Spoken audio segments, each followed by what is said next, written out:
Hey, everybody. Welcome to LettermenRow.com. I'm Jeremy Birmingham. That is Spencer Holbrook. This is Talking Stuff, the Ohio State Recruiting Podcast, brought to you by Lettermen Row and our good friends at Byers Automotive. If you're looking for an auto, go to Byers Auto.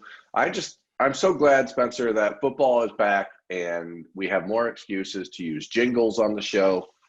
Any opportunity that I get to grace the world with my effervescent singing voice is something I grasp a hold of as tight as I can. I know. Yeah. And so, Spencer, the dead period was extended again. We went now from the end of September to January 1st. So that means from March 11th through at least January 1st, no recruit can take an official visit. No recruit can take an unofficial visit. That means at a place like Ohio State, who is hoping to have all of their players signed in December, that at least three, oh boy, I just had like a Bobby Brady moment. Peter Brady? Peter Brady. When it's time to change. At least three players, Denzel Burke, Travion Henderson, Tyleik Williams, will have to consider signing a letter of intent with Ohio State without ever stepping on campus, despite the fact that one lives 2,000 miles away in Arizona, and two live in Virginia. Like, if you were a player in this position, what the hell would you do? I think I've made my point here pretty clear a couple times through this dead period. I mean, when it comes to the NCAA, they're almost going to have to bend the knee. When it comes to this class, I think we're both going through something here. But I think they're going to have to bend the knee, because if you're a player, I feel like this is the year where you just sign, you go for a year. It's almost like a year-long official visit, and then you tell the NCAA, if you want out, say, hey, I didn't get to take any of my visits because you didn't let me. So I expect to be immediately eligible the next place I go. And I think that's a pretty easy case that you can win without hiring a guy like Tom Mars, because that's just common sense to let a kid out of his scholarship. You know what I mean? It makes a lot of sense. I think you're going to see a lot of that, but I'm not saying it's going to happen at Ohio State. I think you're going to see a lot of that around the country. These kids can't take visits. And I think like a Travion Henderson, he's pretty affirmative in his words on he is going to stick with Ohio State. And I don't think it's going to be an issue for him, because he's going to step on campus and be the starting running back right away, which, I don't think he'll have any complaints. I mean, that's a bold prediction, Spencer. I don't think you'll have any complaints about that. But when it comes to just like I said, guys around the country, I feel like it's going to be an interesting year. It's going to be an interesting year in the transfer portal. And I feel like they're going to have to give some leeway when it comes to letting these kids out of their scholarships, because they just can't take visits. And it's really sad, honestly. Yeah. So, we're heading into that time frame of college football where there's going to be like the one free transfer anyway. And it almost makes you wonder if, like what King Triton said to Sebastian the Crab in The Little Mermaid, he adds up here. He's like, if you give them an inch, they swim all over, right? So now we have everybody getting one free transfer year. Now it's almost like the NCAA is going to have to owe it to the class of 2021 to give them two free transfer years, because, they're sort of being put into an almost impossible position. And you saw a lot of reaction, or I saw a lot of reaction from the kids in that class on Wednesday night when it was announced that the dead period was extended.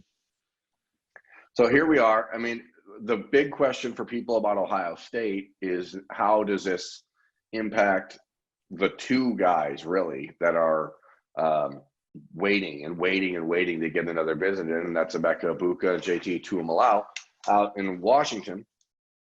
And I've said for a few months now that I think that if this was what was going to occur, so by that I mean no visits at all this year, that it may force Egbuka's hand to make a decision sooner than he maybe would have otherwise.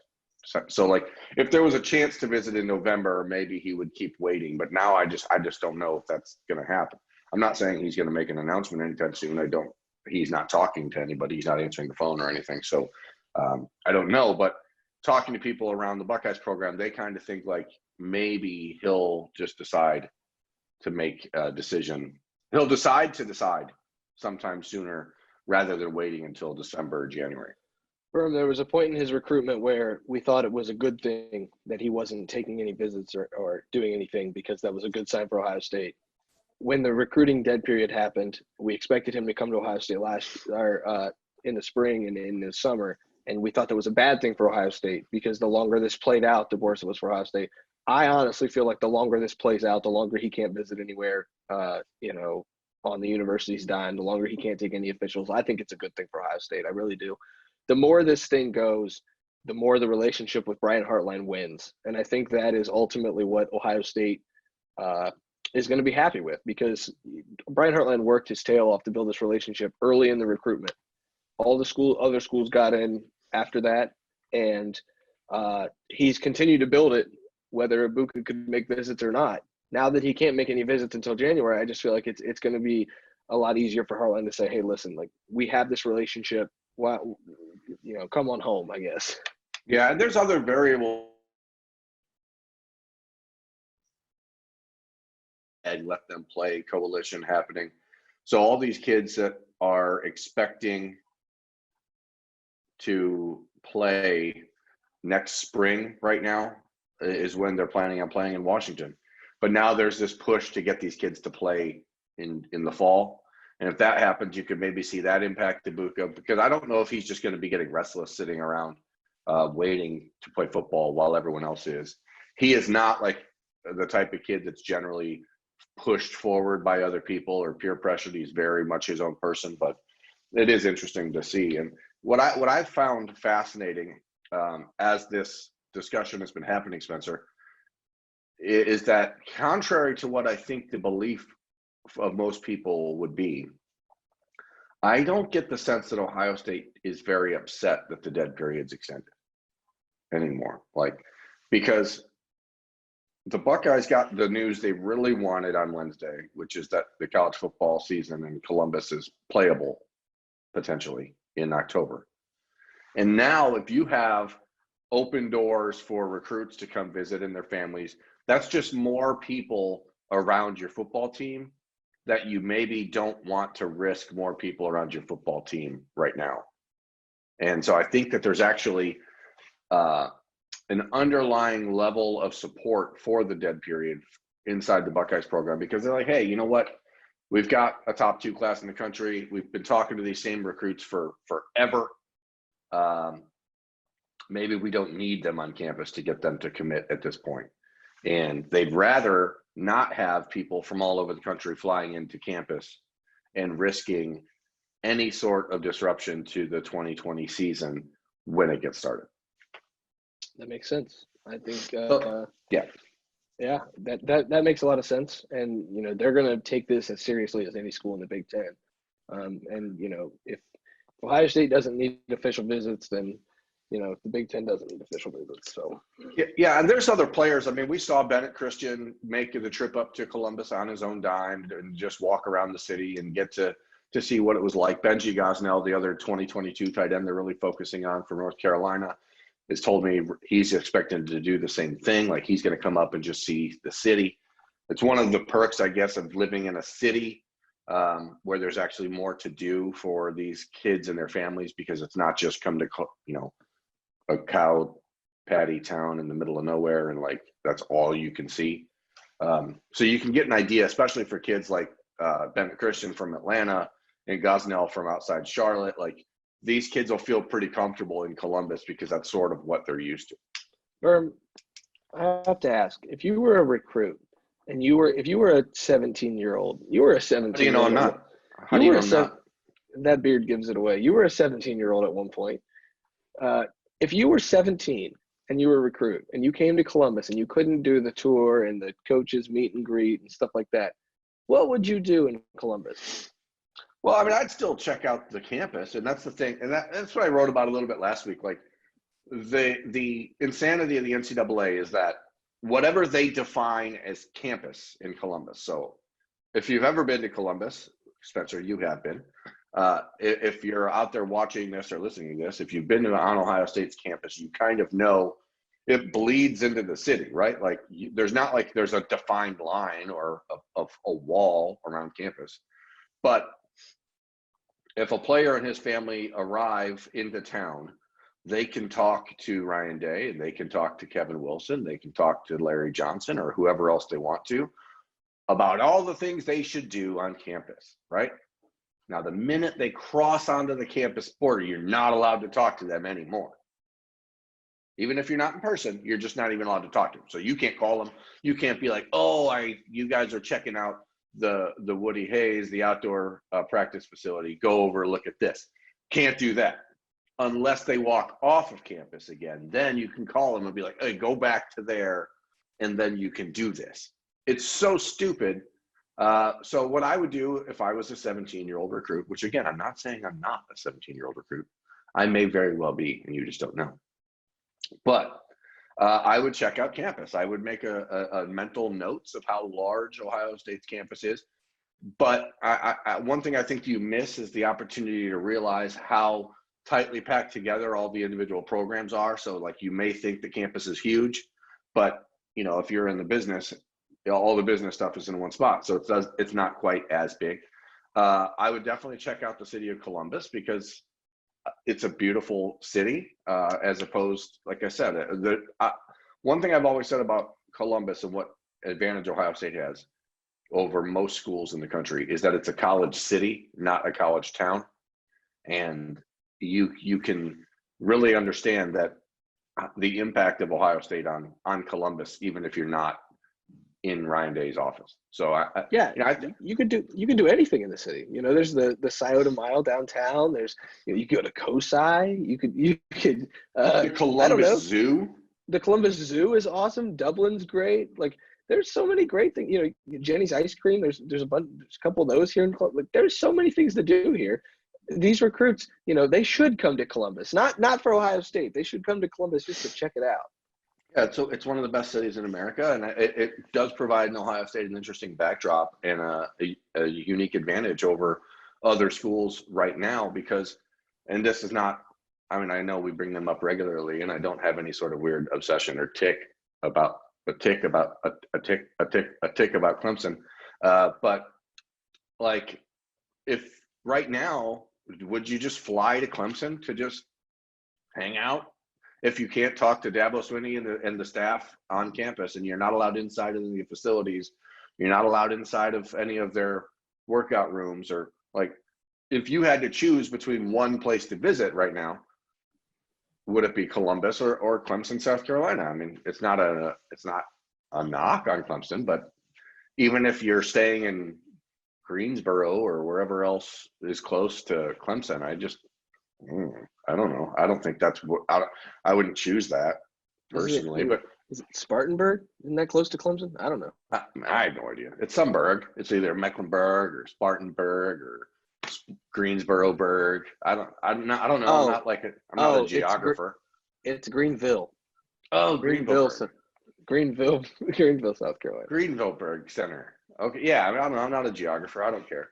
You know, but what we're talking about is the fact that Ohio State's backdrop is definitely different than most schools around the country. And so I think that for players like Emeka Egbuka, who, if they decide to take family trips around the country again, and, you know, they were expected to go to Oklahoma and didn't, you know, Columbus makes a lot of sense just because it's a place where there's a lot to do. And it's not just about, well, let's go stand on campus, take a picture in front of the stadium and then leave. I mean, it's not that.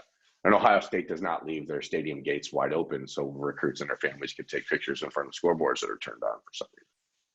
Because they're energy conscious, Spencer. That's why. Ohio State is green. Yeah, Ohio State is very focused on being green. And that's, you know, big time, big news, energy conscious, zero waste. Heads up, fans. So, you know, so there are recruits like Egbuka and Tristan Lay and JT Tumalo who are like, they're waiting, like, how do we get these guys on campus? And then there's other guys like Zen Molkowski, the recently offered offensive lineman from Indiana, and outside of Louisville, actually committed to the Cardinals. Like, they're waiting to get him on campus, but they're at this point, they know if he's going to sign anywhere in December, he's not going to be able to get on campus. He did do a virtual tour with the Buckeyes last week after the offer. And I still feel like the interest there from Ohio State is much more real than maybe we want to assume it is. I don't think that they would have offered when they did if they didn't really like him as a player. But you just got to see how those machinations happen. Again, he's a kid from basically a suburb of Louisville, committed to Louisville. But as I said last week on the show, like, he's never been to Louisville either. So it's not like you're losing anything. The question is, how long do kids want to wait? The NCAA has to answer these questions. Like, what happens to the early signing period? Does the February signing period get pushed back? How do you make concessions for Division I programs and Division II programs? Because these Division II schools, Division III schools, they're waiting essentially for Division I schools to fill up before they start to really recruit. Like, there's all these things that remain unanswered. And I'm super glad that the Ohio State coaches and families and the Big Ten families and coaches and players got some answers on Wednesday about what is happening next for them. But when it comes to the class of 2021, especially, it seems like there's still nothing that's been really answered. It's Louisville, Burn. But yeah, I think that it makes a lot of sense. Everything you're saying, they got answers, but they didn't get answers. Who was that, Spencer? I don't know. They got answers when it comes to on the football field. They didn't get many answers when it comes to recruiting, because an extended dead period just means more questions, fewer answers. You don't. It's almost like the NCAA is just like, okay, yeah, recruiting is an afterthought right now. Let's just extend it. There's not. They could prove me wrong, but I feel like there's not a lot of effort being put into, okay, what can we do about this dead period other than extend it? Yeah, and the funny thing is in their NCAA's release, they wrote that, we acknowledge that there is a greater pushback from coaches and athletes to remove this, but essentially we don't care. So here's the thing, Berm. They're allowing, they have thousands of tests to do every single day, daily tests, rapid tests. You can find out in 5 to 15 minutes if a player is positive. Sure. If you set aside 50 of those. Listen, you don't need to convince me. The NCAA could just say, okay, that's part of the expense now for an official visit in this year. You have to take a rapid test. If you test positive, you are not allowed in the building. If you test negative, then you do another rapid test just to be sure. Two negative rapid tests, and then you're allowed in the facility to be on an official visit. Your parents can't come in, but you can come in. Like that shouldn't be difficult. Yeah, that's what Dabo Swinney said. He actually was talking to the media when this news broke on Wednesday night, so he was able to give some sound bites. And he said essentially, hey, we have the tests. There's no reason we can have all these other people on campus and we shouldn't be able to have recruits. And I get what he's saying. But I also understand the Ohio State side of it right now, which is, again, I believe they're kind of okay with it because, quite frankly, they're like, what are we going to do? And if imagine the salty nature of everyone if a recruit came in and was sick and all of a sudden 6 Buckeyes test positive and then you miss 2 games. That's all of a sudden a major problem. So I don't know exactly how it gets remedied. There has to be some sort of concession made by the NCAA for the class of 2021, whether it's on the back end here when it comes to transfers, whether it's on the signing date or whatever. But something has to be done because these kids deserve to have an answer, especially, again, so many of them have already had their seasons lost because of COVID or pushback. Ohio State commit Sam Hart is still trying to figure out if he's going to play. They keep saying Colorado's now. 2 weeks ago, the governor said that they could have fall sports, but then they're like, oh, not football. And then now they're saying football, but now it's up to the individual school districts. And it's just like a crazy, never-ending stream of unanswered questions. And I feel really bad for these kids. Follow the science unless it tells you that football is not spreading this virus, in which case the science doesn't matter. No football for you. Yeah, what if you got home and the NCAA was like, oh, impermissible benefit, you took home bubble wrap from your official visit. where you were wrapped up in a bubble. And I mean, like, it's so stupid. Like, what are we going to do? People, I'm telling you, there's an element of laziness to this extended dead period. I think there are so many things on the NCAA's plate right now when it comes to name, image, and likeness, when it comes to trying to get, fall championships scheduled other than football, when trying to get basketball on the rails, when it felt like it was completely off a couple months ago. There are so many things the NCAA has to deal with. And I know that the recruiting has its own, task force or, committee, a committee. committee and a subcommittee. But those committees and subcommittees newsflash, they mean nothing. So yeah, but they also have been furloughed, and so then you see this giant gap emerging, and what we've seen is a handful of programs in the last month. You're like, oh well, let's just do this, and all of a sudden you have 15 5-stars on campus at one time, and you're wondering how that happened. And again, we're just supposed to believe that they're doing that, following every single rule when it comes to contact, and that's simply impossible to believe. But hey, good for those teams. They saw, when the cat's away, the mice will play, and I think that people are understanding right now the NCAA isn't focused on that, and so now you have this opportunity for more tomfoolery and shenanigans. Yeah, my cat never goes away, so the mouse never get to play. That's BS, Spencer. Anyway, we got to wrap this talking stuff. The Ohio State Recruiting Podcast, brought to you by Lettermen Row and our friends at Byers Automotive. That's Spencer Holbrook. I'm Jeremy Birmingham. Thanks for listening to us. Thanks for enjoying my soft tones, my musical talents.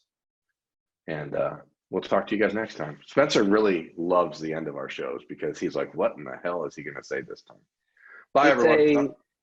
It's you never know how you're going to end these shows, and I hope everyone watches to the end. I never know how I'm going to end it, and that's the beauty of living inside of my head. Talk to you guys next time. Thanks for listening. Thanks for watching. Check us out on YouTube. Rate us, review us. But be nice, okay? It's a tough time in the world, and everyone just needs a little bit of TLC. Don't go chasing waterfalls.